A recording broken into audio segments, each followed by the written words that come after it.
ტვირთმფლობელები შუა დერეფანს ტვირთის გადაზიდვისთვის ტესტავენ. ახალი ტვირთების ნაკადები ბიზნეს იმედს აძლევს, რომ მარშრუტი, სადაც საქართველოს მნიშვნელოვანი როლი აქვს მიმზიდველობას შეინარჩუნებს. სატესტო გადაზიდვა განხორციელდა ტაჯიკეთიდან. სპილენძის მადნების და კონცენტრატების გადაზიდვა შვეიცარიული კომპანიის დაკვეთით კომპანია სოფმარმა შეასრულა. საუბარია სპილენძისა და ოქროს შემცველობის 15,000 ტონა მადანზე.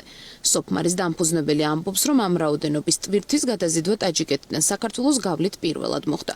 წარმატებულად შესრულებულმა მულტიმოდალურმა გადაზიდვამ კი სხვა კომპანიების ინტერესი უკვე გამოიწვია. ძალიან რთული გზაა, მინდა გითხრათ, ახალი გზა იყო ჩვენთვის ეს იყო მულტიმოდალური გადაზიდვა, ამ გადაზიდვაში მონაწილეობდნენ როგორც ავტოტრანსპორტი, საკონტეინერო და სარკინიგზო გადაზიდვა და პლუს ამას დაემატა კასპიის ზღვის ბორნით გადმოგზიდეთ აქტაუდან და კურიკიდან ბაქომდე ეს ტვირთი. და ახლა რო ჩანს, რომ ეს შესაძლებელია და ეს წარმატებით დასრულდა ეს პირველი წამოსული ტვირთის დამუშავება, უკვე დაიწყეს ფიქრი დიდმა, როგორც გლენკორმა დაიწყო ფიქრი, ტრაფიგურამ დაიწყო ფიქრი, უკვე მირეკავენ, მეკითხებიან, პასუხცემ, უკვე გაჩნდა ინტერესი. შუა დერეფანში ისტორიაში პირველად იაპონური ტვირთიც გამოჩნდა. წელს მაერსკიმ პირველი საცდელი გადაზიდვა უზრუნველყო. ტვირთი ფოთის პორტის გავლით თურქეთში გაიგზავნა. გლობალურ კომპანიაში ამბობენ, რომ შუა დერეფანი, რომლის ნაწილიც არის საქართველო, იაპონიისა და სამხრეთ კორეის საერთაშორისო სავაჭრო სტრატეგიის ერთ-ერთი მნიშვნელოვანი მიმართულება გახდება. შუა დერეფანი დიდ შესაძლებლობებს თავაზობს იაპონურ და სამხრეთ კორეულ კომპანიებს, რომლებიც ტვირთებს ევროპაში გზავნიან. ეს მარშრუტი არა მხოლოდ ამცირებს ტრანსპორტირების დროს, არამედ აძლიერებს მიწოდების ჯაჭვების მდგრადობას. იაპონიისა და სამხრეთ კორეის მთავრობებმა აქტიურად დაუჭირეს მხარი ამ პროექტს, რადგან მათთვის მნიშვნელოვანია საერთაშორისო ლოგისტიკის დივერსიფიკაცია და ტრადიციული მარშრუტების ალტერნატივების შექმნა. ჩვენ გვჯერა, რომ შუა დერეფანი გახდება იაპონიასა და სამხრეთ კორეის საერთაშორისო სავაჭრო სტრატეგიის ერთ-ერთი საკვანძო ნაწილი და მოხარულნი ვართ, რომ შეგვიძლია ჩვენს კლიენტებს ამ ინოვაციური სერვისის გამოყენებაში დავეხმაროთ.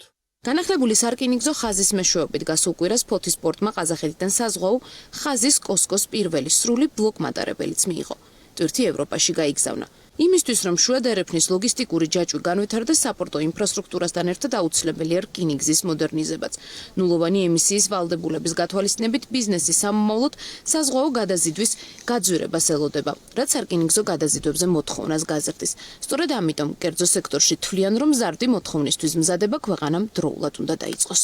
ეგრეთ წოდებული net zero, ანუ სათბური გაზების გამონაბოლქვის ნულამდე დაყვანა სანაოსნო კომპანიების გადაზიდვას საკმაოდ გააძვირებს. შესაძლებელია უახლოეს მომავალში ჩვენ ვიხილოთ საზღვაო გადაზიდვის ტარიფები გაუტოლდეს სარკინიგზო გადაზიდვის ტარიფებს, რაც გაზრდის რკინიგზის გადაზიდვის მოთხოვნას. შესაბამისად, ამისათვის უნდა იყოს მზად როგორც რკინიგზა, ასევე პორტები. თუ მოთხოვნა გაიზრდება და არ იქნება ჩვენი ტერმინალები, პორტები და რკინიგზა მზად, ამ გაზრდილი მოცულობის მისაღებად, რაც ყოველწლიურად მოსალოდნელია, რომ განსაკუთრებით საკონტეინერო მიმოსვლაზე და ასევე მშრალ ტვირთებზე გაიზარდოს, შესაბამისად ჩვენ უბრალოდ დავკარგავთ ამ პოტენციალს.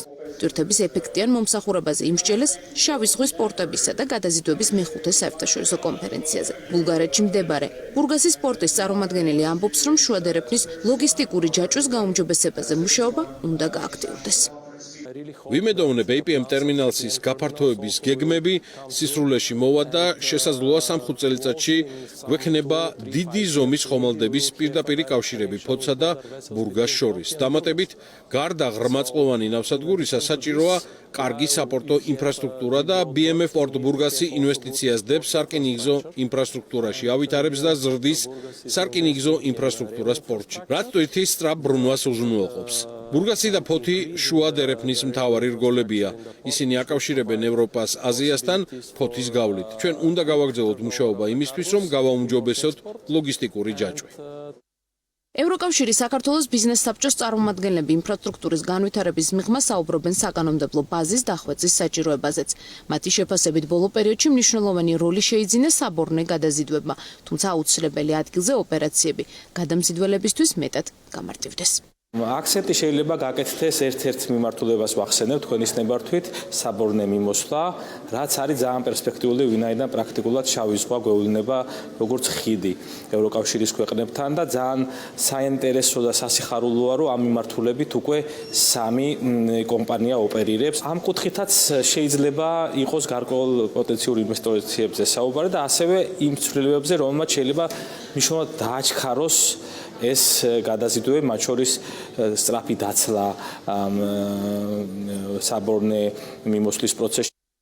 ის რომ შუა დერეფანს აქვს პოტენციალი ტვირთების მომსახურების ერთ-ერთი ძირითადი მარშრუტი გახდეს ყველა თანხმდება.